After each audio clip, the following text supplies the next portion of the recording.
Good morning, ladies and gentlemen. We're pleased to welcome you to day 2 of the National Art and Health Week in Nigeria.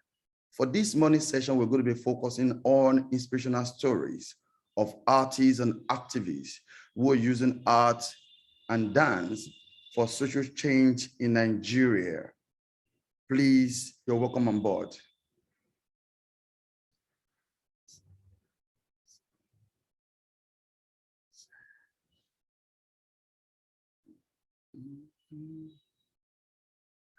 I think I'm one of the people that prove them wrong, that music is a strong thing and it's a weapon that you can survive.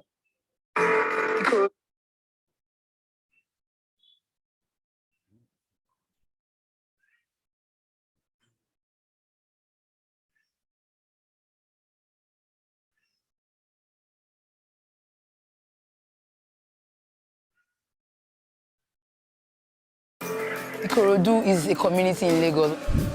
The parents here don't believe in education. They just want their kids to just sell stuff.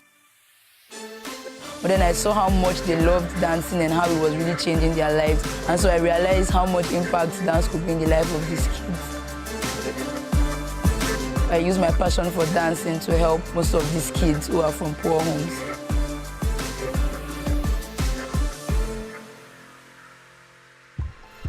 My name is Seyi Oluyole. DreamCatchers Villa is my apartment that I rented out, and then I had the kids come stay with me. We do mostly like Afrobeats. That's what influences it. There's just some of those beats that when you just hear, you just want to move to it. In the morning, they actually do like an exercise routine just to strengthen their core so that when they are dancing, it can build their strength. If it's a school morning, then you go to school. If it's during the holidays, they read, they do video rehearsals. Everybody just has a different story, and now they are here. When I was between 9 and 10, sometimes we would sleep on the street, sometimes we would sleep in people's car, garage. I started dancing, I think when I was 10. When you are dancing, you get to be free, you get to forget whatever it is that you are going through, and you just let go. When I was growing, every single time I used to wish somebody had just helped me. Sometimes I would dream that Jennifer Lopez would just come from nowhere and just pick me up. When I just found myself in the position, I decided that even though I couldn't get anyone to rescue me, I think I'm going to rescue other kids and just be that source of hope to other kids out there. I've gone from seeing kids who couldn't read, they are now reading, they can read properly now. Some of them who had low self-esteem, who didn't think that they could become anything. Now it's easier for them to look at the future and believe that they can have something. I want the world to see Africa and Nigeria in a positive way. Everything that we do, I try to always relate it back to where we are from, just reminding the kids that it is who we are, we're Africans, we're Nigerians, and everybody needs to always remember that no matter where they see us. Dance finally did give them hope and help them see themselves in a way that they never saw themselves.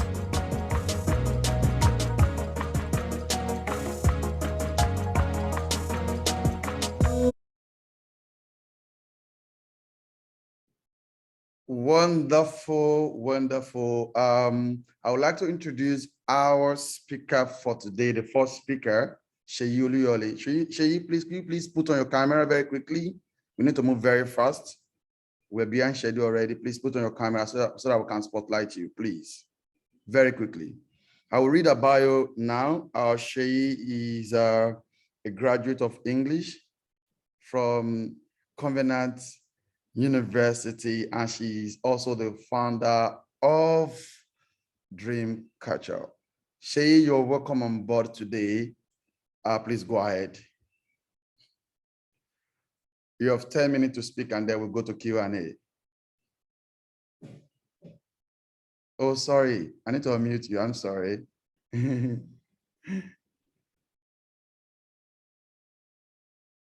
can unmute yourself, please. Okay, yes, thank you very much for having me this morning. an honor to be a part of this amazing program. And just like the video that has been shown, my name is Seyi Oluyole. I'm the founder and executive director at DreamCatchers Academy. And one very beautiful thing that we have done at DreamCatchers Academy is, of course, as the video that introduced me showed, started with dancing, using dance as a way to inspire young kids. And then now we've actually grown to have the first free formal arts academy in Nigeria and in Africa. And what does that mean? So it means that now for young children, for girls who want to have a career in the arts, they have a place that they can call home, because you know, these days it looks like the art is being taken back, it's being retributed in the educational space. And how one very important way that I know for sure that art helps in terms of health is, you know, I will start with the mental health. For instance, we work with children that are indigent, children that have gone through abuse, children that have suffered homelessness, that have struggled through homelessness, and they have been abandoned, they have experienced neglect. And then now we are trying to inspire kids like this and tell them that, you know what, you have a bright future. And that can be very, very difficult. So what we do is we use this as a form of therapy for us. We use it as a form of therapy. When we sometimes we give them sheets of paper and we say, okay, you know what, just write how you draw, how you feel. Anyhow you feel, draw it. We play music, we say just move your body, use your pain to dance. And one thing that I like to say is that for lots of artists, one major things, your pain sometimes makes you one of the greatest artists. And I think, and that's why I think that it's very, very important that we ensure that the art takes a very important role. Like I like to say, you cannot separate. I think it's unfair that we try to separate science, art, of things. Everything goes hand in hand. There are so many people that, you know, when you are bored, when you are tired, when you feel sad, you want to watch a comedy video. That's art. It helps you. You want to watch a comedy video. That's art. We have, as a matter of fact, we ensure that, as you saw in the video, that our students exercise every morning, because this also helps their health. It helps their it improves their core, and it helps them do better. And I think that that's something that is very, very important that people seem to always overlook in terms of how much importance art plays in our. So many musicians out there that they have written songs. One of my favorite poets, Edgar Allan Poe, I learned about her a lot as a literature student, and you know, eventually she died at a very young age. But from her poems, you can see how much impact that she was making. She used her poem to talk about the issues that she was going through, and even in death, so many people still read the poems of Edgar Allan Poe. We use it in art classes, we use it in literature classes, and you'll be surprised how much impact that the arts can make in terms of music. And I would, to go line in line, I would start with dancing, which is something that is very passionate for me. I started using dance because for me, I also experienced homelessness as a very young child. And at that time, dancing was what I had. When I heard music and I was just dancing, it always used to make me feel better. And even till now, if I'm having like worst days, I'm going through the worst days, all I just do is just, you know, listen to music and move my body, and I start to feel better. And we have World Menstrual Health Day of music for our health. We have World Menstrual Health Day coming very soon. And what we have done is, so we did a music session for our girls, because for the ones that are teenagers that have experienced what menstrual poverty is, we said, you know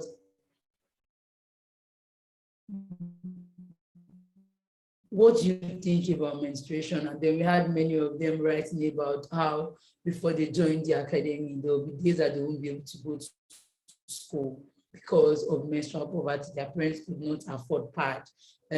Have to, they would have to beg, just so many unhealthy things. And then we said, okay, we'll just write something about it. And then at the end of the day, what did we do? We compiled everything that they had written, and then we made it into a song. And of course, that song will be out on World Menstrual Health Day. Now, what did we do there? We used the pain that they had gone through. We first of all used it to write a song, but we also used it to help them understand that,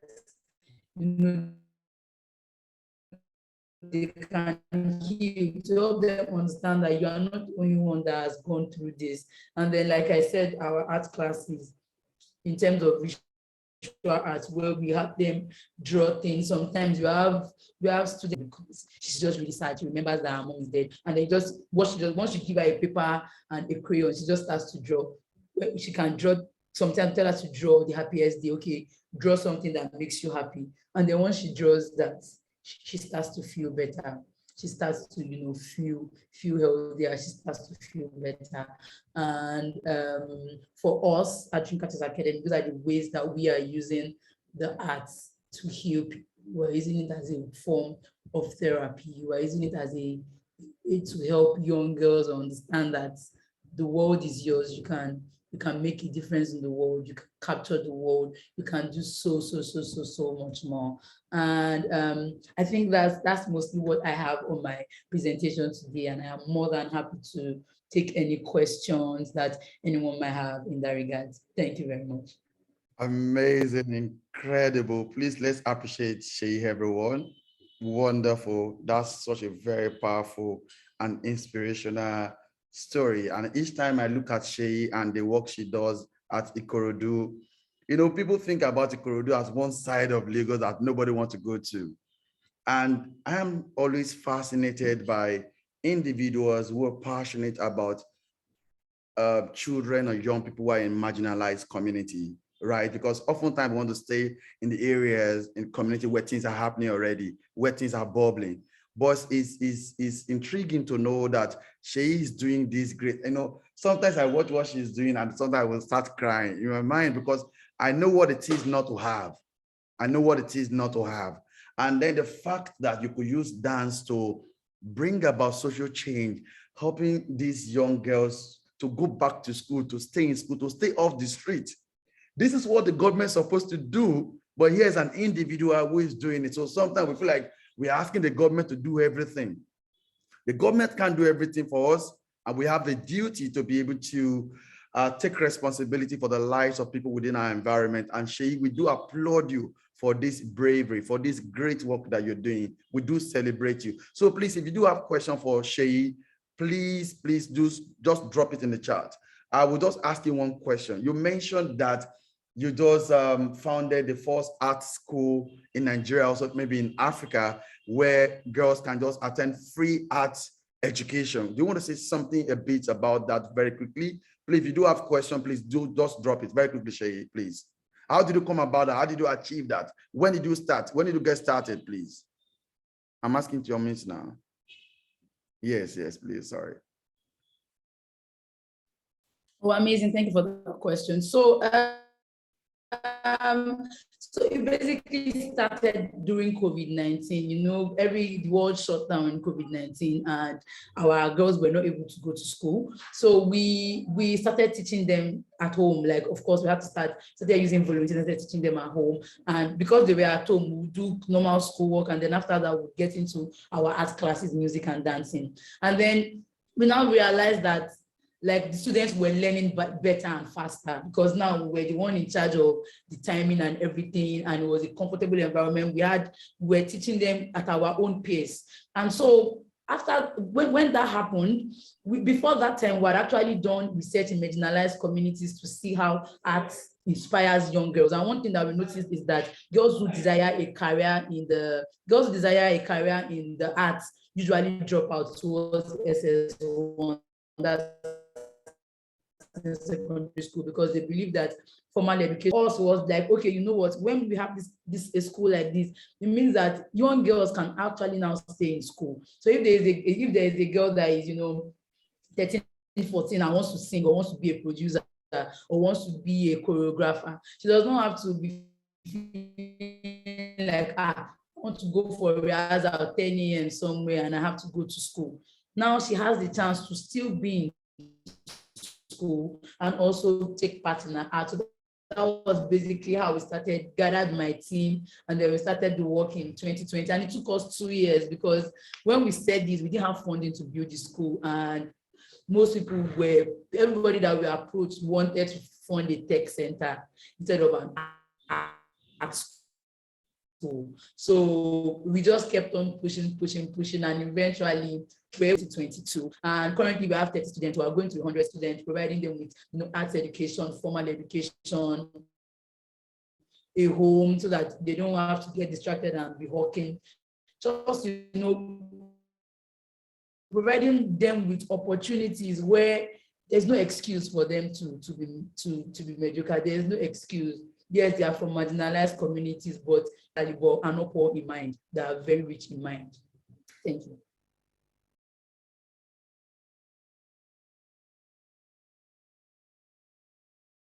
Wonderful, Seyi, incredible. I wish, do you have the picture of the school so that maybe, do you want me to make you a post so that you can actually share? Do you have a picture of it on your laptop? Okay, I will do that. I will try and make a post now so that you can show us, right? Don't worry, don't be in a hurry to just mute yourself, though, except maybe you have so much noise around you, right? So I'm going to make you a post now so that you can just share it. Let people see. Let the world see the great thing you're doing there in Ikorodu. Amazing woman, amazing, incredible. Just show us very quickly.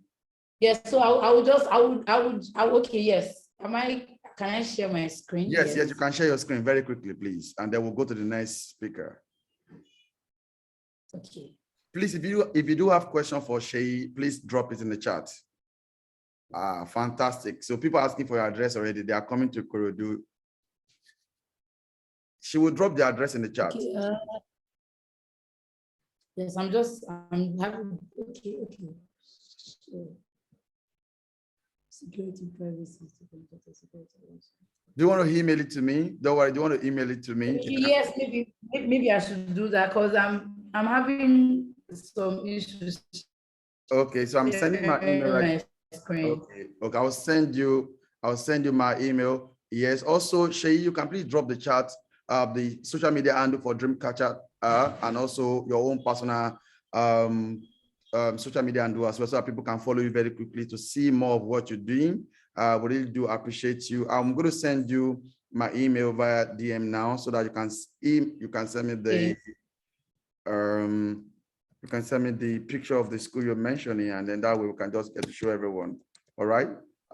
Thank you so much, Seyi. Yes, so please, if you do have questions, please let's ask a question in the chat. Seyi is still here with us till around 11 o'clock. She will be here to attend to our question, please. Seyi, I've sent you my email address very quickly.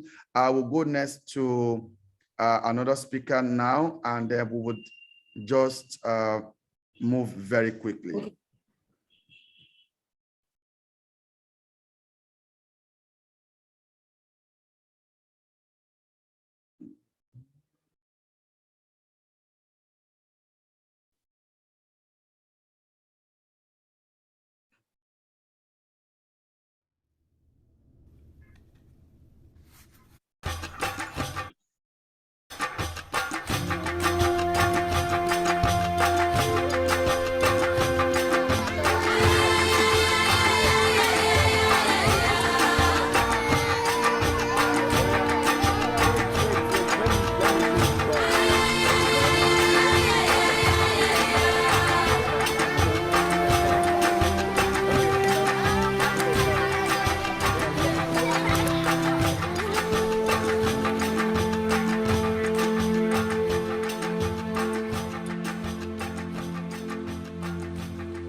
It was in the month of September 2014 that a friend of mine, who is an artist, came around to my working place at that time with a suggestion of both of us going to Makoko, Okwagon, to take some picture reference for our painting production.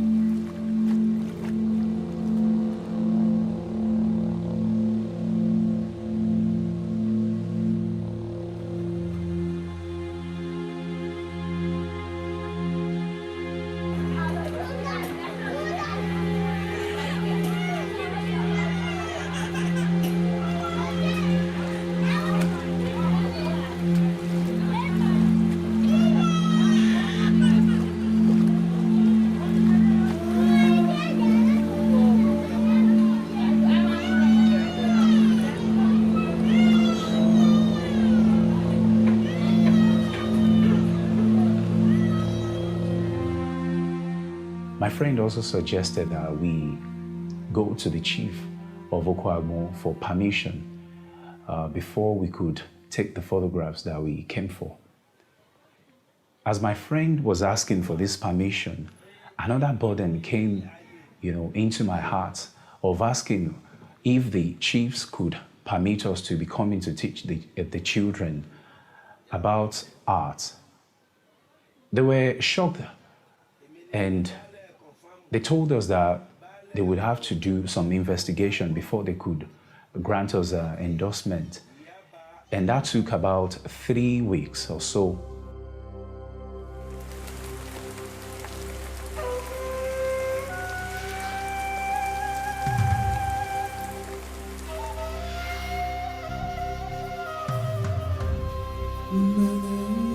But after the investigation, we were welcomed into the community.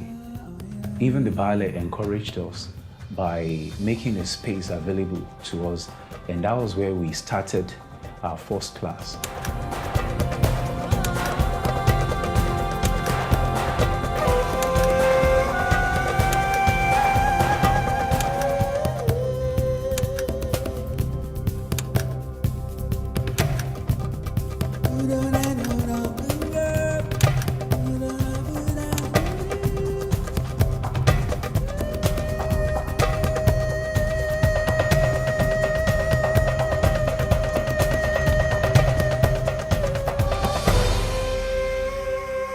Our Heavenly Father, we thank you. Thank you, Lord. For your love, for your mercy, and for your grace, for how far you've helped us.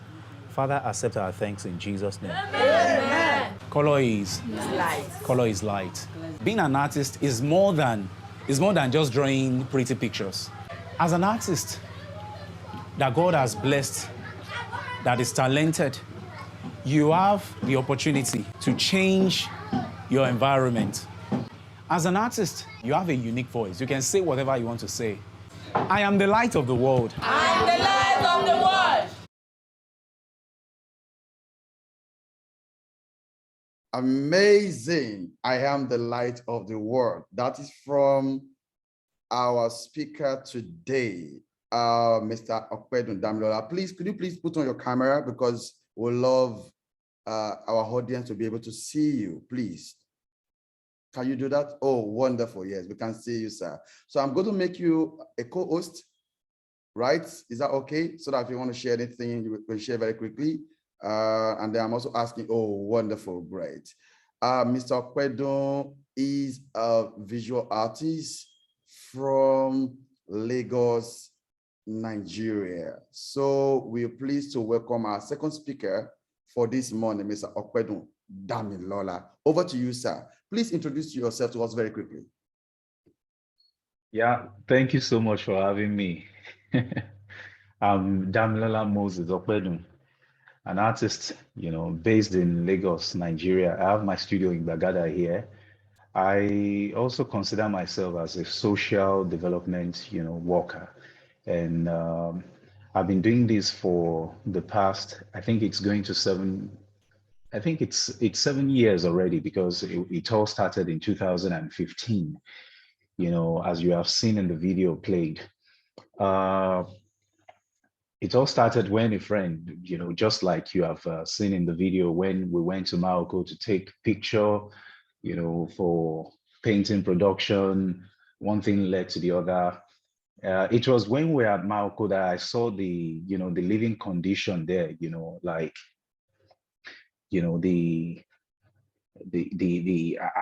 I struggled with the fact that people could live and survive in such, environment, and my sympathy, or my empathy rather, was with the kids, with the children there, because I just saw them like sheep without a shepherd.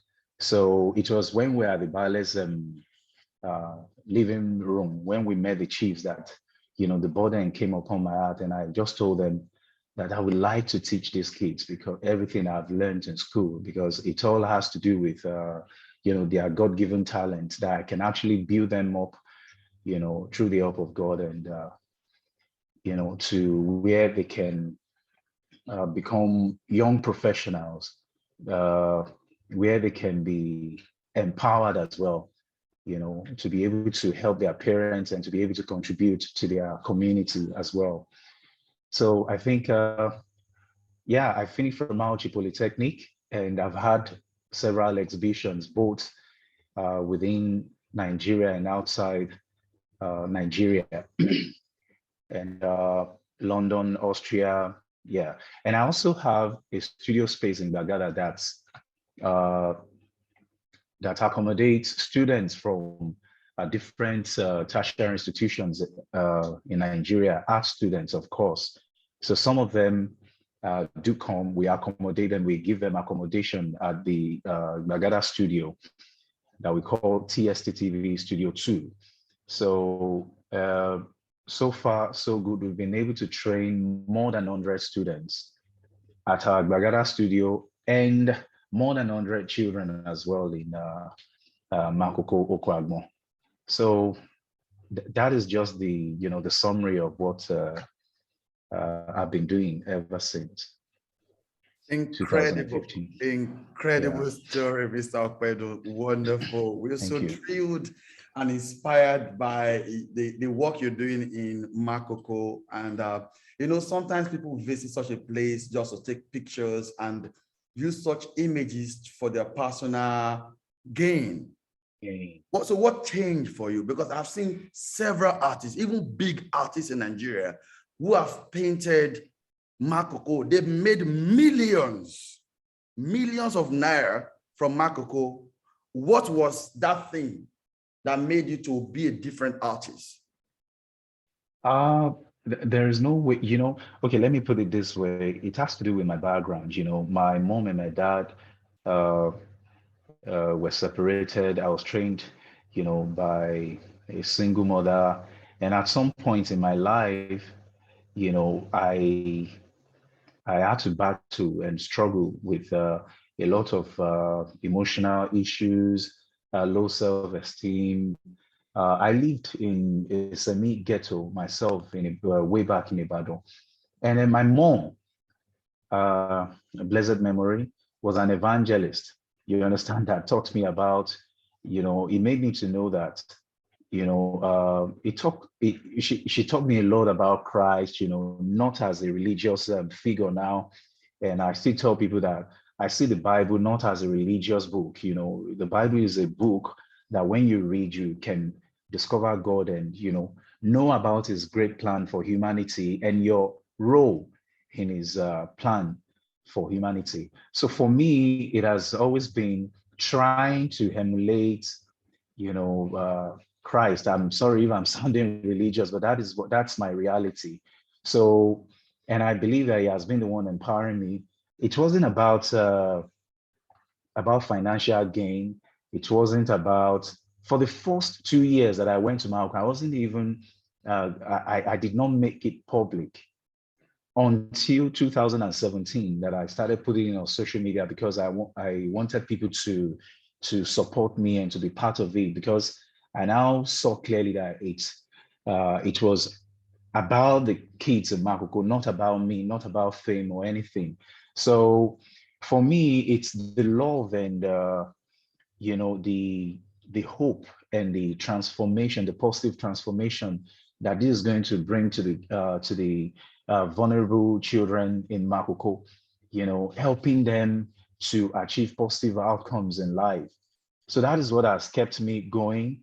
And as I'm doing it, I believe that, whatever we sow, we reap. God has not allowed me to lack one, at any point in time, because as it is, I've not been getting any contribution from any organization or anywhere. So, and we provide these kids with sketch pads and pencils and art materials. Once they finish using the sketch pad, I retrieve it from them and help them store it, safely, and give them brand new sketch pads and art materials. And that is the way it has been from that time till now. So I would say it's my background and the lessons, taught by my mom that has kept me going. Thank you. Thank you so much. I see that Yeah. your faith really plays significant role in the way you see life and how you engage with your community. And also because your faith in a way informs your value system informs your decision, how the decision to be able to go to this community, not thinking about how much can I make, but how much can I make the children in this community become better, not how much can I make to increase, my wealth, but rather how much of knowledge and skill can I impact into the lives of these children. And that is very powerful. That is so inspiring. I'm going to ask you more questions, but I'm going to stop there for now so that we can take the next speaker. Then I'm going to ask three of you questions collectively. Please let's appreciate Mr. Opedun Damilola. Mr. Opedun Damilola has a foundation, right? Please, what's the name of your foundation, please? It's called The Seed of the True Vine. The Seed of the True Vine Foundation. And for short, on Instagram, it's TSTTVF on Instagram at TSTTVF. For the studio in Bagada, on Instagram is TSTTVF.studio2 on Instagram. So that's the name. Wonderful. You can please put that in the chat, please. Just put the details so that people can follow you immediately. Right. So the time is a bit short, but we're still going to ask you questions. Thank you very much. Thank you.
Jumoke, could you please put on your camera so that we can just move very quickly?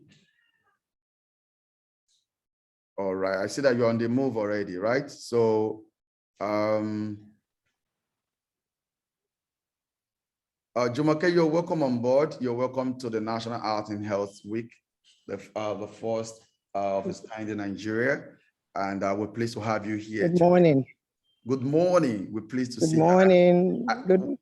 I love you. I love Good morning. Good morning. I love your art. Wonderful, wonderful. Good, but I thought I was coming in last. No, don't worry. You're good. You're good. You're good. It's okay. Okay. Please tell us about. You're the founder of the first waste museum in the world. That's incredible, right? Do you want to tell us more about you? Tell us more about you and what you do. Yeah. Okay.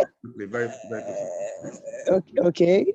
Okay. My name is Jumoke Waste. I've lived all my life in Ibadan. Ibadan is home for me. Ibadan is where I have known since when I was born. And so I'm very, very passionate about Ibadan. And I've always been looking for how to be a contributive factor, how to give back to Ibadan. So for my 40th birthday, because I have discovered wastes. When I mean waste waste of plastic bottles, waste from tires, waste of cans.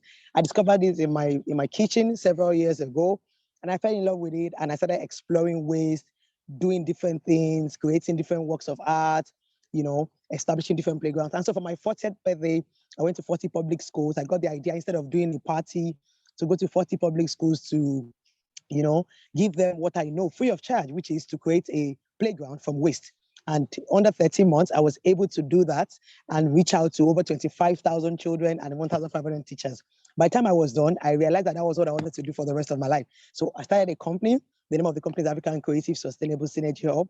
And we are on a mission to create a sustainable world without waste. So we teach school children, most especially public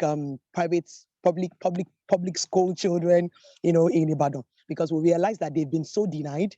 They don't have practical arts in their classes. Many of them have never touched crayon. Many of them have never used paint before in their life. So I realized that there was a gap between the public school children and the private school children, because the private school children, I was teaching at Ibadan International School, we have every art materials that we may need. And public school students, I realized that they don't even have anything. Many of the students in secondary school have never used crayons in their life. They've never used paints in their life. And so realizing that there's this big gap, between the children, I decided to give them that, even if it is one day practical art experience, whereby they will get to be able to play with art. Many of them will touch paint and they will not wash their hands. They will take that painted hand, they will take it home to go and show their parents. And, going through that for a whole 13 months, I realized that waste is wealth. I realized that the children from public school needs to, have this feel of, one, the importance of waste, two, the beauty in waste, and the fact that with this hand, you can create anything. I remember we used to say, we came up with a confession that we still say till today.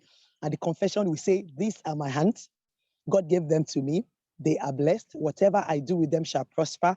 My hands are blessed, And so we say this every day. And since 12 years, we've been saying this. We are still saying it till today. And so I want the children in the public school, in the secondary school, to have this mentality that with their hands and with the ways that they have available around them, they can come up with beautiful designs, they can come up with creative works, and they can, create a sustainable world without waste. Now, having gone through all these experiences, I discovered that once people see, okay, look at my earring, for example. My earring is made from bottle covers. And if I tell you, oh, the bottle of mineral you just take now, don't throw it away. You will ask me, why? Why can't I throw it away? Actually, I bought the mineral with my money. I can do whatever I like with it. But the thing you don't know is that once I tell you, oh, this bottle of mineral that you are throwing away, you can make them into jewelries like this. You can do it by yourself. It is upcycling. You don't need big machine. You don't need a lot of money. Guess what? That person, the next time you want to throw that bottle cover away, you will think twice because you have seen it. So I realized that there's a need for us to create a center where people can come in and you don't have to say much. They will just come in and see beautiful works that have been done with waste. And then so I said, oh, let me check online and see what people are doing. Maybe there's, a waste museum where people can come in, and in one spot, you will see the interaction. And the waste museum idea that I got was not only for waste museum, but it's actually for circular economy. When we're talking about circular economy of zero waste, we're talking about an economy whereby plants, animals, and humans, these three basic elements, they make up the environment. These three basic elements must live together in harmony without generating waste. And we as humans, we are the one that's generating most of the waste. We are the one throwing the waste away. Animals don't generate waste. All the waste from the animals, we use it back in the plants.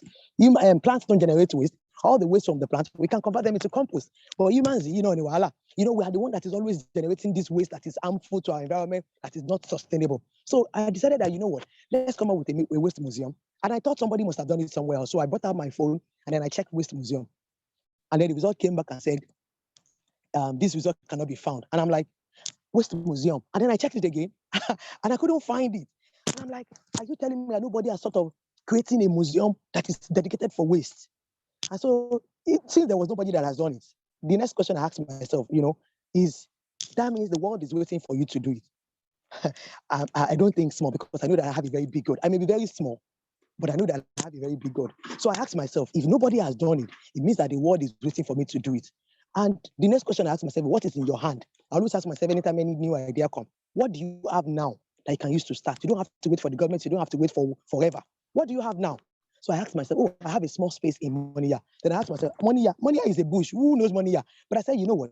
It is where I am that people will locate me. So I started talking about it. 2-3 years I was talking about it. Well, I want to do the first waste museum. I want to do the first waste museum. We were showing up every day. And guess what? God raised helpers for me. Friends and brothers, sisters, they were coming. We were working together every day. We were not paying each other salary. Sometimes we will come together, we'll look for food to eat. Sometimes we'll come together, we'll not even have chance for money to go back home. But we were showing up every day. We were showing up every day. We were working with waste. We were planting. And guess what? Last year, we got an application from the US consulate. We applied and we got a grant. And with the grant, we were able to start the first waste museum in the world. And February this year, we launched and the US consulate came all the way to open the first waste museum for us. And now what do we have at the museum?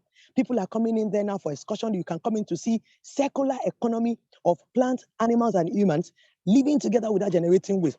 Presently, we have over 130 species of indigenous plants that are for food, for herbs, medicine, for air purifiers and ornamentals. We have animals. The animals are generating waste and we're using the waste back in the plant. And we also have artworks. We do furnitures, we do jewelries. And so in one place, you can come in now and see the beauty of waste. Hey, when that idea came, it looks like as if it was impossible. Sorry, Jumoke, sorry to pause you. As I was talking about that, so okay. I love your energy. I love it. I love your passion. And then I want people to see so that you just be talk. And then, so I've helped you to pull up the Reuters report on the Waste Museum. And I love that this international media house was able to cover this. So I'm going to play this for everyone. I'm going to play this very quickly. All right? All right, just mute yourself. Just mute yourself. We're still going to ask you more questions, right? I'm going to play this now.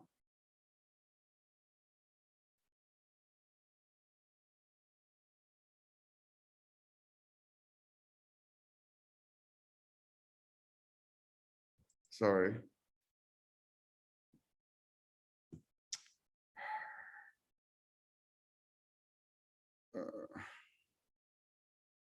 Okay. You can keep talking because I feel like there's something wrong there. Just keep talking. I will play just for 1 minute. Just keep talking.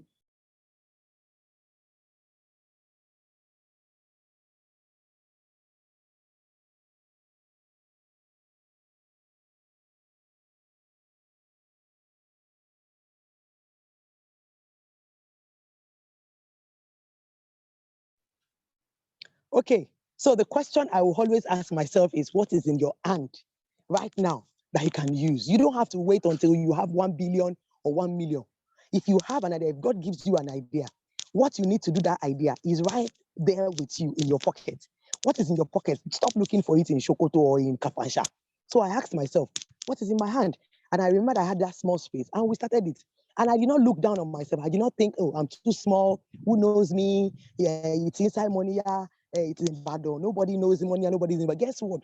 When we started it, a year or 2 years after we started this dream of Waste Museum in Ibadan, they brought the train station right there beside us in Monia. And now, even if you're coming from anywhere in the world, you're coming from Lagos, you can just take the train, drop at the Waste Museum. In 5 minutes, you are there already. So if we were thinking, oh, we can't do it in Monia, we have to come to Lagos, we have to be at the center of town. That was how we would have missed out on that great opportunity of doing that thing. And to the glory of God now, the museum is open. Students are coming in, schools are coming in, adults are coming in, even students from master's departments, undergraduate department, when anytime they want to do the physical, they want to see the physical of what they are doing in their sustainability class, in their development class, the Waste Museum is now there as a center to showcase circular economy. You know, when we're talking about circular economy, it's not something that you will talk about. It's something that you can live. And for the past 2-3 years, we have been living circular economy at the Waste Museum. And guess what? Apart from living circular economy, apart from living zero waste life, we have not visited the hospital. Why? Because we have been taking from the garden. We have been taking from the plants and the herbs that God has blessed us with. You know, God has blessed us so much with so many plants around us. Yeah. Just wait. Powerful. Powerful. I love that. So I'm able to pull it up. So I believe everyone can see my screen right away. I want us to be able to just share these footage reports from Reuters regarding the Nigeria's Waste Museum showcases how to raise awareness on waste by Jumoke Olowookere Waste, right? So let's enjoy this very quickly.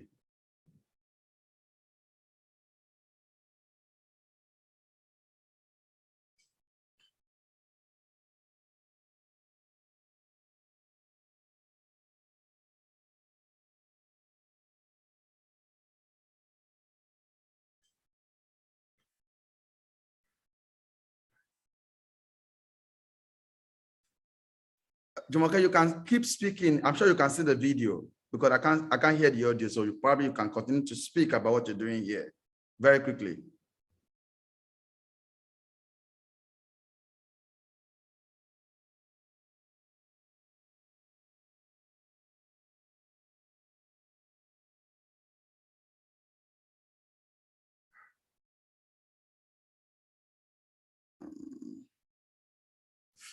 Okay, all right.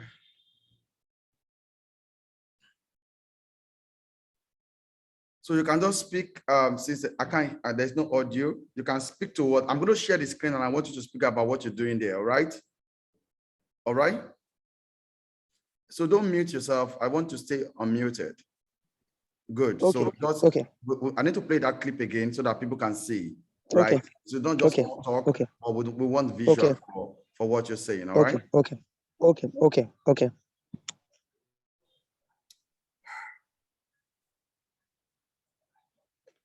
Okay, so those, I'm going to play Okay. from, So that's okay. No problem.